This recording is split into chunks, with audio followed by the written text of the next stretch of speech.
Boom! There it is, ladies and gents. Happy April Fool's Day on my favorite day of the week, SHIT. So happy it's Thursday. Here we go. Shut up and sit down. The Business Bros Podcast was created for you. Learn from the business professionals who come to share their stories. Find out what's working in business and social media, what's hot and what's not, straight from the mouths of successful entrepreneurs out there doing the real work. And now, welcome to another episode of Business Bros. Sorry, I don't have to say anything. That was perfect, Mike. That was perfect. I chimed in at the wrong time. I was like, Bros! I was about to text somebody. All right, James. Drop the heat for Mike. Here we go. All right, all you business pros. Before we jump into the show, oh boy, it's going to be a fun one. Quick reminder to please subscribe on whichever platform it is that you're listening to us on today. Give us a like, give us a follow, subscribe, drop a review. Help other like-minded business owners find value from our hilarious guests while we rise up in those podcast rankings. We'll sincerely appreciate every single one of you for it. And if you want to be a guest on the show, we'd love to have you on to learn from you as well. Go to www.businessbros.biz, schedule your time slot. Don't forget to follow us on all social medias at Business Bros Pod. All right, everybody, we're so excited, so honored to bring another incredible guest to the Business Bros Pod. Today's guest knows a thing or two about honor, courage, and commitment. And after his Navy career, he took the even more courageous step of starting his stand-up comedy career in 2004 with no idea what he was doing. Sometimes a smash, other times a bore. It didn't matter if he was getting hella laughs or booed and heckled off stage after his shows. Our guest was determined to learn his craft, and he persevered to ultimate success. Performing stand-up comedy opened up other opportunities, and our guest has since been awarded Best Supporting Actor for his role in Love Rules, has been involved in multiple award-winning films, and, perhaps his crowning achievement, took part in WWE's WrestleMania 31. Our guest has one hell of a story to share, and we're excited to have him here to share it with us today. Get ready for some laughs. Joining us today out of Elk Grove, California, that's a thing, the host of the Me, Myself, and I podcast. On my stuff already? Welcome to the Hold show, on, I'll introduce Mike myself. Betancourt!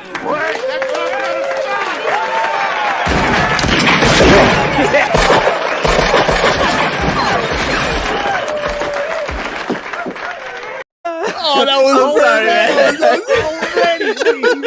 No. Switch it back. Right.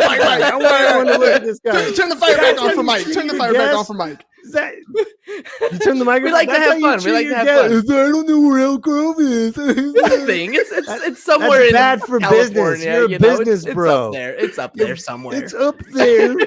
Bad for business. That should be Business Bros 101. Don't shit on your guest. Take notes, James. Take notes. Number one is be of service to others. Shit, I'll put that as number two. As number two. Don't shit on your guest has to be number two because be of service to others is still number one. Leave reviews for LinkedIn guests behind you. Make sure there you go. leave reviews for LinkedIn guests, okay? Yep. You do that. That's it right there on the backboard, right? What's your notes and right ideas? What did you learn today? Don't shit. Write it down. Write it down on the chalkboard. Do not shit I gotta get on the your markers. guests on Shit Thursday. Whatever. What do you guys call it? Shit Thursday. So happy it's Thursday. So happy it's Thursday. So happy it's Thursday. Don't shit. Well, I guess you're happy to see me on Thursday. So yeah, I just got shat on. I just realized you were shitting on me because you're happy it's Thursday. I just figured that out. That's right. We're gonna go with it. We're gonna go with okay it. to shit on me because you guys like me. Gotcha. Okay. My bad. So happy it's Thursday and so happy to be shit on by the Business Bros. Oh, no. April Fools. Awkward silence. I don't know, man. I thought you were going somewhere with that. I'm this close about to remove myself from the stream and leave right now. Mike's like, wait, I signed up for what real quick? All right. Well, that's the end of today's show, ladies and gentlemen. That's all we have for you. Today I lost more than you can know. There it goes. All right, Mike. Hey, man, for real. Welcome to the show. I mean, dude, I've been watching you take off ever since we first got into your whole podcast. Where'd James go? Why do you leave? James disappears all the time. Don't shit on me, James. James, come back. I gotta hang out today. Come back. I thought you were staying. Why are you leaving? You're like, oh, now he's about to give an interview. You're like, oh, I'm just yeah. That's how it works. Mike requires that we go 3 screen. Really? Yeah, dude. You bounce. I'm sorry. Go ahead. Go ahead. I You apologize. can, that's cool. It's I cool. just felt, we had a bond. We were shitting on each other on shit Thursday. So I'm keep sorry. that Go up. ahead, That's Hernan. fine. That's I fine. think We're I'm gonna good. have to bring out some cups here. What's going on? What's going on? Too much shit talk. Go ahead. I Cheers. apologize. Cheers. It's Thursday. It's not Friday yet. It's not Thursday. It's still damn it. Thursday. It's still Thursday. That's okay. It was just tea. All right, Mike. Let's get into it. Okay, I'll be serious. Yeah, no, you don't have to be serious. You're a comedian, man. That's how it rolls. All right, we got to talking a little bit before the show about April Fools, it kind of being a comedian holiday. It is a comedian's holiday. Tell me some stories about April Fools or stuff that goes on. Like, what's it like being a comedian? What's it like to be a comedian on April Fool's Day? Yeah. Honestly, us comedians, I don't know. I really don't do pranks, but if something happens, you laugh. Or I think one of the biggest pranks I probably did on April Fool's is when I prank called my uncle, and he's very hot tempered, and he takes everything seriously and literally. And I got him good on April Fool's and told him who I was, and he was not happy to hear that it was me either. He was like, "Mike, you need to answer the phone correctly." But usually, as a comedian on stage, I mean, just in general. Yeah, I think I take it as a comedian's holiday. It's like our day of rest, while everyone else is doing pranks and enjoying themselves. Fooling each other. As a comedian, we sit back and relax, and we watch everyone else create the shit show. You're not worried about having that whole idea of this is the day you're supposed to be funny, like that they put that pressure on you. No, this is my day of rest. I'm chilling. That's what it is. So you showed up on the podcast. That's how it works. I showed up on the podcast to relax and get shit on Thursday. But no, I don't have to. Me personally, I don't feel like it's a way to be extra funny. I think it's just a holiday just to have a good time. If you're on doing comedy on stage, then yes, you definitely turn it up. But off stage, probably not. No, but on stage, you should bring it, and you should be extra funny, and because it is April Fool's Day, and it's a day for us to give thanks to all the pranks and comedy and shit talking and everything. It's a day to rejoice. That's what it is. That's how I look at it. Dude, I look at comedy as just a part of life. Like you get to point out things that most people would be really offended by. Don't get me wrong, people are offended with comedy all the time, but we get to kind of like point fingers and laugh at the things that comedians point out. I think comedians are some of the smartest, most really down to earth people that kind of get some of these nuances that we call being human. What's it like when you're creating sketch comedy? Like when you watch your show, when you're watching Me, Myself, and I, if you watch your podcast, you have skits in there. You got like different thought out segments, your commercial pieces. Kind of, you think you're being sold something, and then you're just like laughing your ass off. Like, what part of your creative is activated? And like when you're going through your day, like how do you take something that might be like offensive and turn it into something that could be fun and people can enjoy and consume as regular content? I think anything that is hurtful, anything that pushes you over the edge, everything that gets you angry, it's the comedian's job to find funny in it, to not give it power anymore. I think how time heals all wounds, and when it's out in the open, that's the beginning of the healing process. When we're out in the open, talking about certain things to other people, and all of us as strangers are laughing together, then that's when time heals all wounds, because you're allowing laughter to heal those wounds for you. And then when you look back on it, 10 years from now, it's going to be hysterical what happened to you, no matter how painful it was, because you can always find something funny. So us comedians, we find what's funny now, or we find what's hard, and we flip the script on it, because we need to heal now. We can't live with anger all the time. It's not good for you. It's toxic. Oh, dude, it's a poison. It is a poison, especially in today's environment. So during the Trump era, it wasn't not just Trump himself, but just the vibration of how loud things were and are right now. It's too much, and it's up to us comedians to put out that flame with laughter. it's not worth it. It's poisonous, and it's up to us to inject that fun inside each and every one of us. I know that sounds really gross, but I wasn't trying to go for that route. That was not my route. I was trying to be all preachy, and then I caught myself like, well, that sounds disgusting. What kind of funny are you putting inside me? That's what she said. That's what she said. That's the line you should have went with at the end there. I almost did, but I was like, nah, I better be honest. That's where comedy comes from. No, but dude, it's honest. What you're talking about there is actually truly powerful. I think I heard, I don't know if it was Tony Robbins or Les Brown. They're like a montage of stuff that I listen to sometimes. And I remember one of them saying, you know, like, if you can think that whatever the situation you are in right now, in 5 years from now, 10 years from now, whatever, you're going to look back and laugh at the situation. Why do you have to wait the 5 or 10 years? Why can't that be tomorrow or the next day? I think the reason why it's like that, it's because it's just like a scab on your arm. It takes time to, you know, as soon as you hurt the scab, it's hurt. You tap it, you touch it. Within a week, it gets better. I think our human heart and our mind and everything inside of us takes us that time to heal that scab.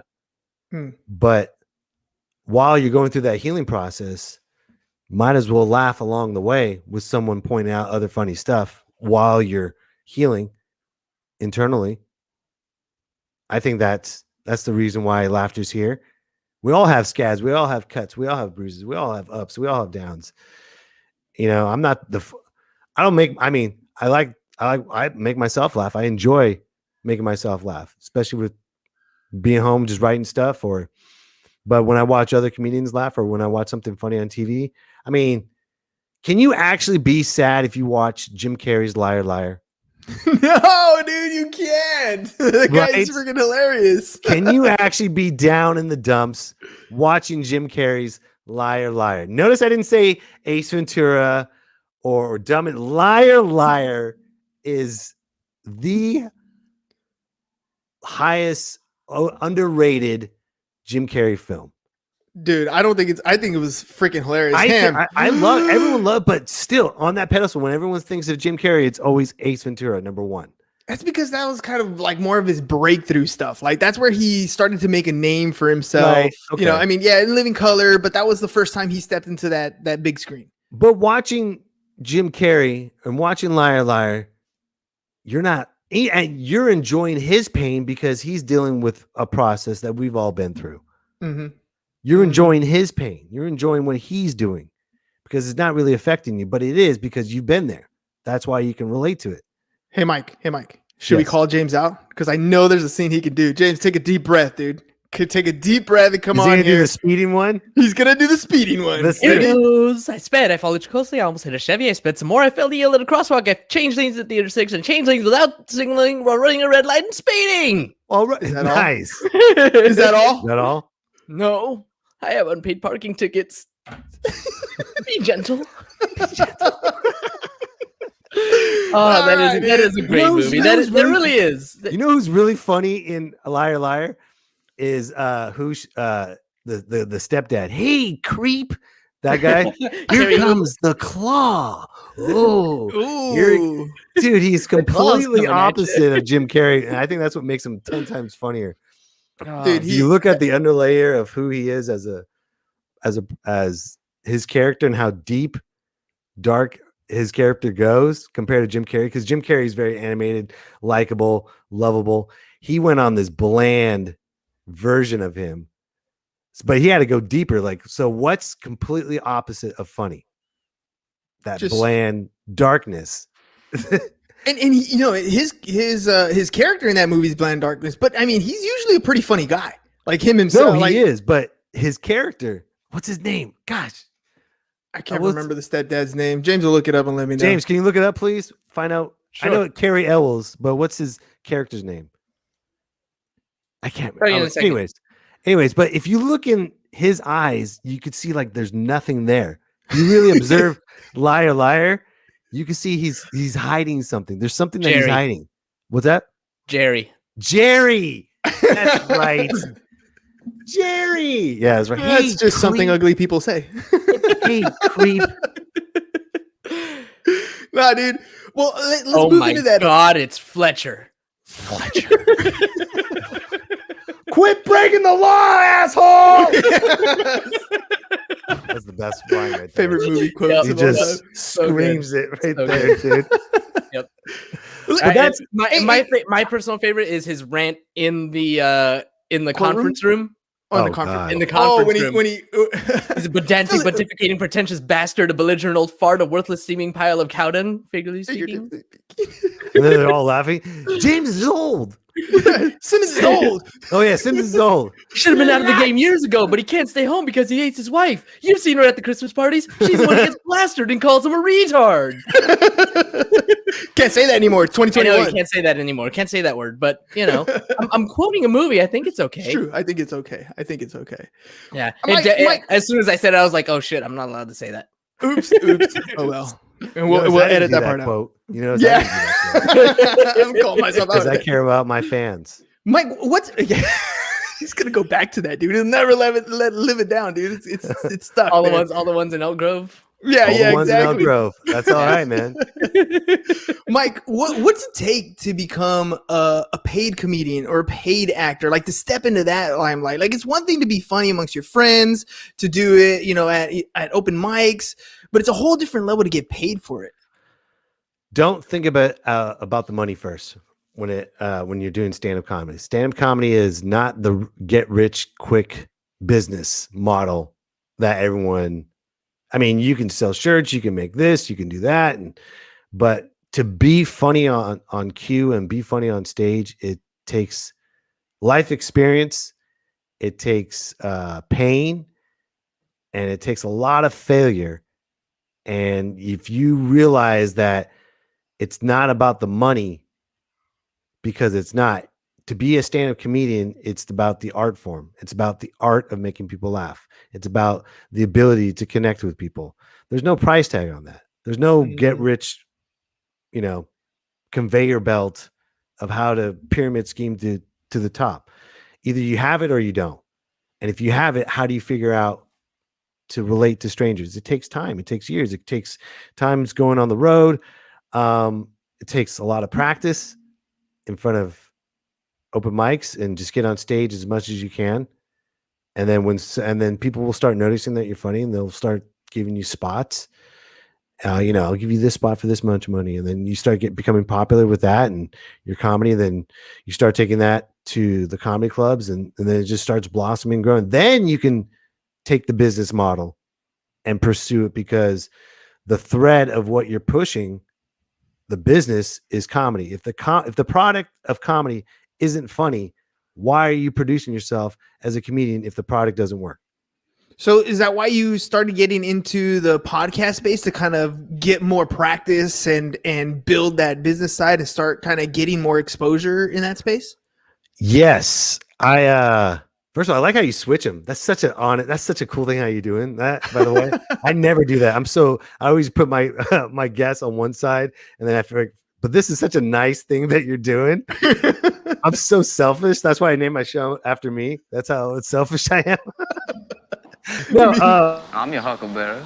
Right. no, That's right. not. I'm your huckleberry. Love that movie. I was watching that last night.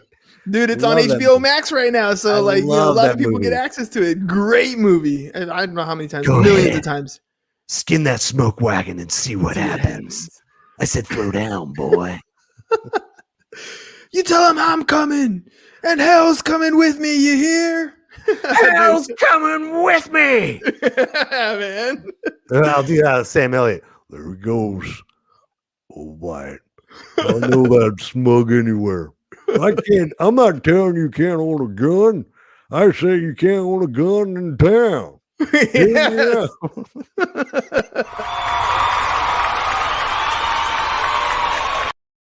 Our studio audience. I wish loves I it. had Sam Elliott's hair. The dude.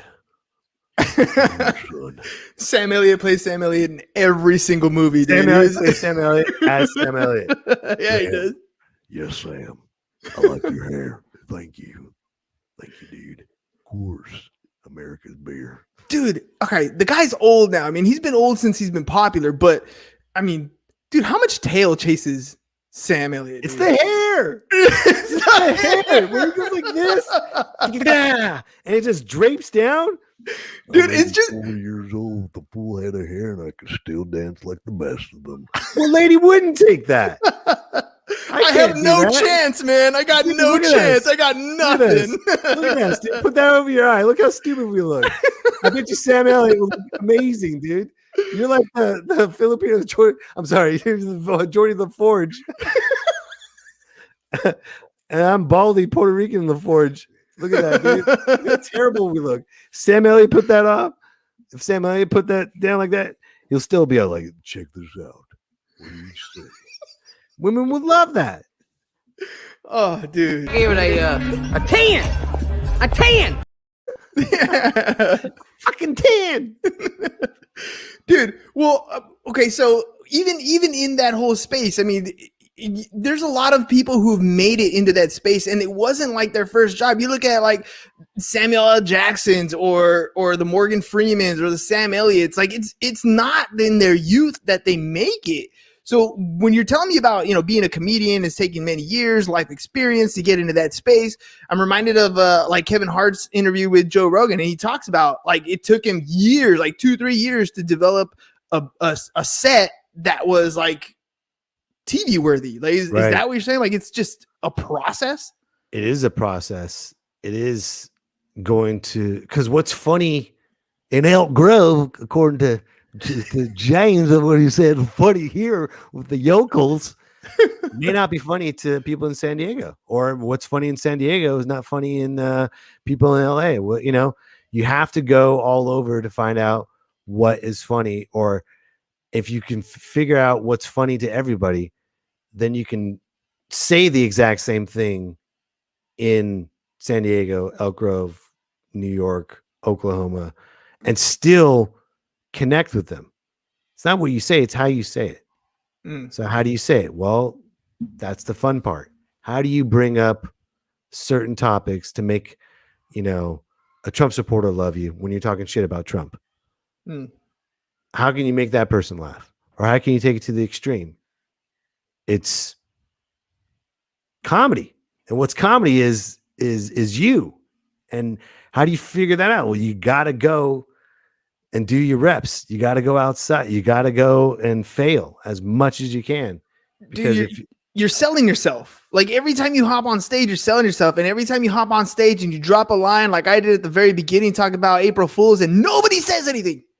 Crickets. Like you got to deal with that sort of rejection, I guess. But like, I'm assuming after years of being a comedian, when you drop something and there's no laughs, it rolls off your back a little easier?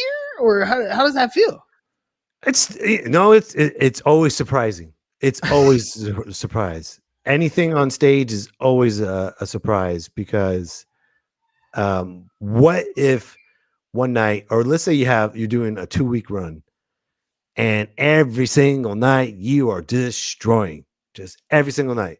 Then you come back and you go do another show the next week, and the one joke that gets the applause break, gets the almost stand ovation, no one laughs. Or the joke that doesn't get laughs gets huge amount of laughs. Sometimes it's just a wavelength of what you're saying, but you won't know that power unless you train for that power. That's the key thing. Look how long it took Superman to be Superman. He knew his powers from the beginning, from birth. He knew he was from a different planet, but he was afraid to hone in on that power. Well, only for you to be a stand-up comedian is to do stand-up comedy and fail. Get on stage, feel that. If you can harness your power through that, then you can be very successful. But if you take a few nights and bomb and run away from it and never come back, then you're designed for something else, and there's nothing wrong with that. I feel like you guys comedians are like the dark side of the force, because like, you know, too old to begin the training, but you always got to go for like, you got to take the dark and turn it into a light. Like it's almost like you go fishing for, you know, what's his name? Daniel Posh, right? Posh, whatever his name is. Daniel Tosh. There you go. That's his name. That dude is super He's got dark. the Spice Girl name, Daniel Posh. Yeah, the other whatever it member was. of the I couldn't Spice remember. Girl. It was something like that. I'm Daniel Posh. Get ready to laugh. But that dude is freaking hilarious He's and hysterical. gruesome, and you can't really bring up his stuff in public. Like, how developing that personality type and deciding what kind of humor you're going to go after? Like, is that something that you develop over time too, or you just kind of intuitively know, like, this is my thing? I think when you find your voice is you say something personal on stage that's vulnerable that you never said before, and it strikes a chord with the audience, and you like that feeling, and you follow that feeling, and then you keep digging into that vein, and then eventually, if you want to reinvent yourself and go a different direction, you can, because you're so used to and comfortable with yourself. You're always evolving. You're always changing yourself. You're always outdoing yourself. You're never the comedian before you, never the comedian after you. And it's before COVID, it was such a more of a, not like an ego thing, but it was more of a, man, he got more laughs than me. I gotta outdo those laughs. And I guess because as comedians, we're just so used to the amount of laughs we've been in that room where, it was earth shattering. We've done that when the whole crowd just completely loses it, and you're always chasing that. You're always chasing that high. Yeah. You're always chasing that. You're always going, how can it, but it's never going to be like, you can never have 365 days of dynamite shows without getting unscathed.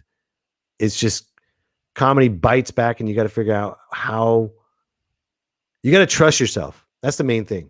The more you do stand-up comedy, the more you will find yourself and trust yourself and believe in yourself, because you're saying it. No one else is saying it. No one else is writing it. It's you, your mind, everything that's connected. It's all you. So, for you to find that vein, if something feels right and you want to go dark and gruesome and bring funny to that era, that's because it feels right in that direction, which is different parts of comedy. If you just want to do physical and you don't want to be dark because you're tired of the darkness, whether you're living it or not, and you want to go just do voices. I mean, there's so many pieces to comedy. There's no one lane. That's why there's so many different art forms of comedy. In 2020, we had COVID, and stand up in a public setting pretty much disappeared. And I feel like one of the questions that I'm going to be asking people as I get to be around people again is what was your lockdown legacy? Over 2020, there's something that happened over lockdown. Some people got in really good shape. Some people sharpened their tools. Some people, whatever it is. How has the lockdown affected your comedic career and your podcast? Well, I stepped up my podcast game because I had to be home for the family. I couldn't be, I didn't want to go out right when COVID hit. I just didn't want to go out. I didn't want to take any risks. Because when you're a family, you're not thinking about yourself anymore. And especially with stand-up, stand-up comedy is a very selfish, egotistical art form, because it is about you. Yeah. And it's it's about you saying the story, but it's about the audience laughing at that story. Yeah. But it took me years to realize that too, because when you do stand-up comedy so much, you're like, I'm killing, I'm crushing. When COVID hit, it just wiped everything out, wiped the whole slate clean. I had, basically 15 years of nonstop stage time, nonstop. I revolved my whole life around comedy and everyone else's life around that, because that was my life. That was my lifestyle. So when that was gone, me and my family, we really reconnected really well. So that's number one. And I don't have any regrets, zero. Which helped me forward or step up my podcast game. I said, well, I'm not going to be going out, so I'm going to be hitting it every week. At this day and time, every week. And then I discovered StreamYard, found you on StreamYard, and just kept going. And just every week. And I have comedy gigs here and there. But I don't think I would be as sharp or as poignant if it wasn't for podcasting. Podcasting helps me really think about my thoughts. And when you're first doing stand-up comedy, you're not really thinking about your thoughts when you're on stage because you're just so nervous. You're extremely nervous, and there's so many different. Do you surf, Hernan?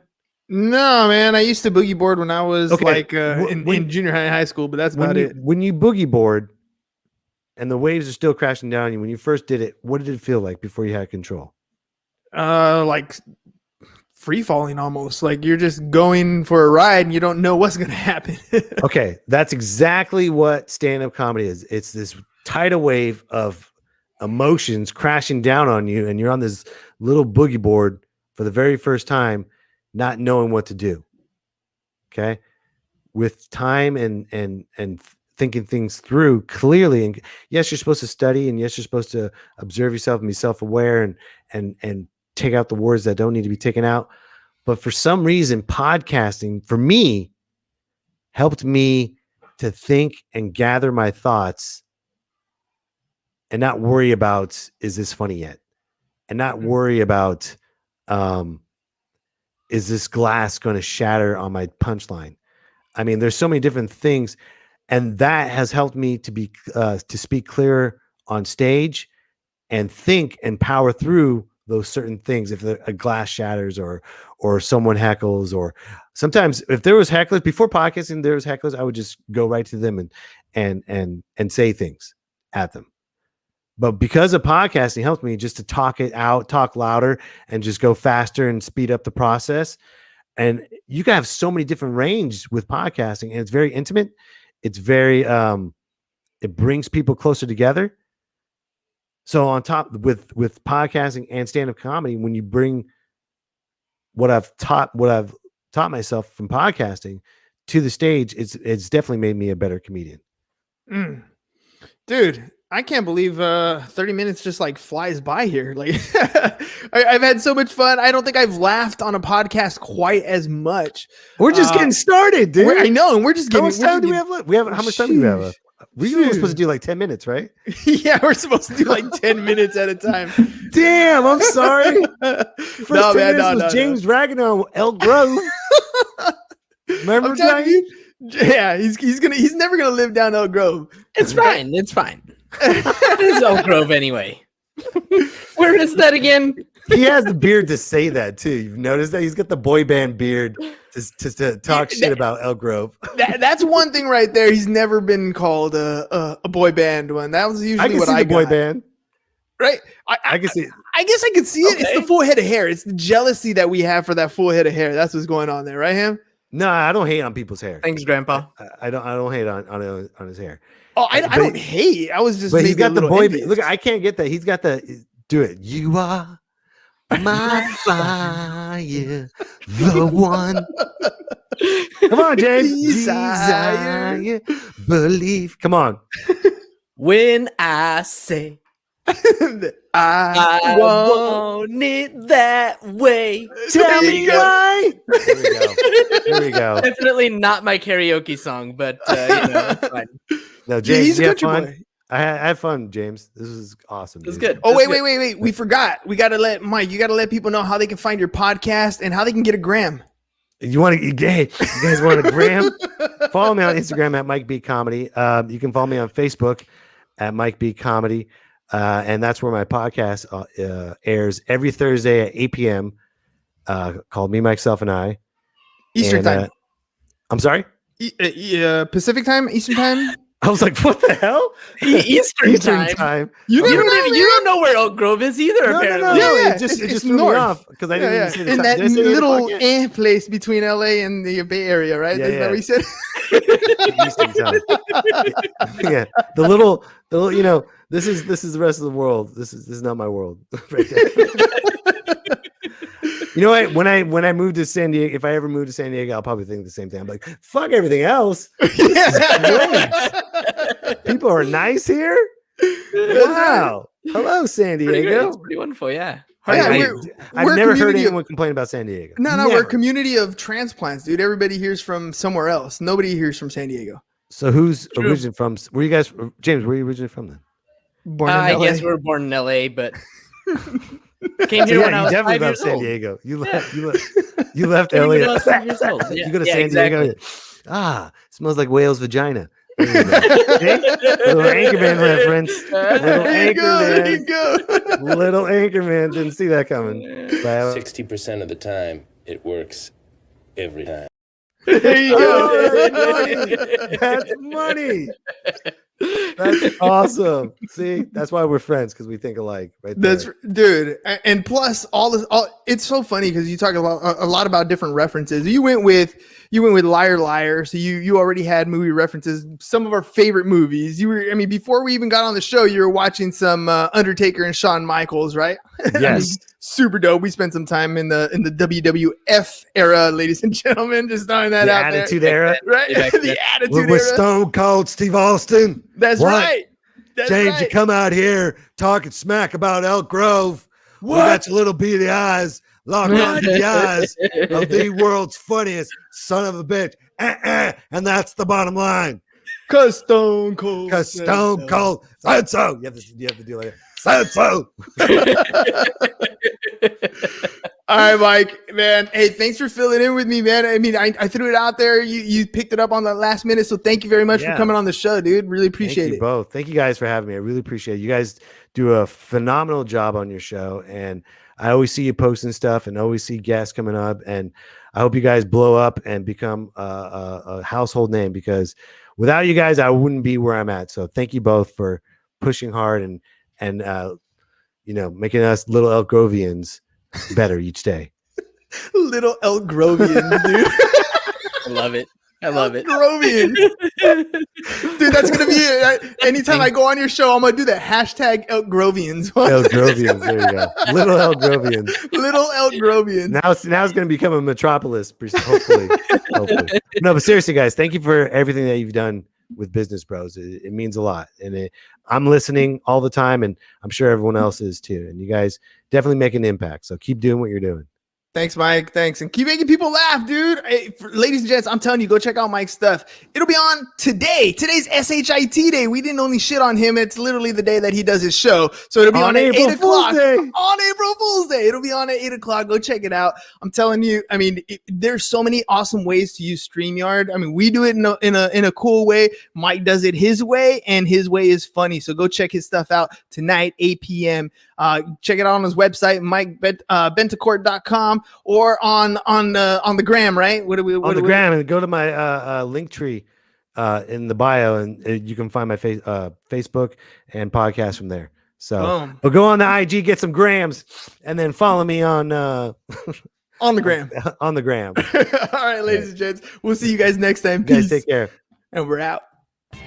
Thank you for listening to the Business Bros Podcast. Are you looking to get more clients or to increase your income? Hernan, the business bro, can help you generate referrals through the power of podcasting. And James, the insurance bro with Pipeline Insurance, can help you effectively add insurance to your existing business.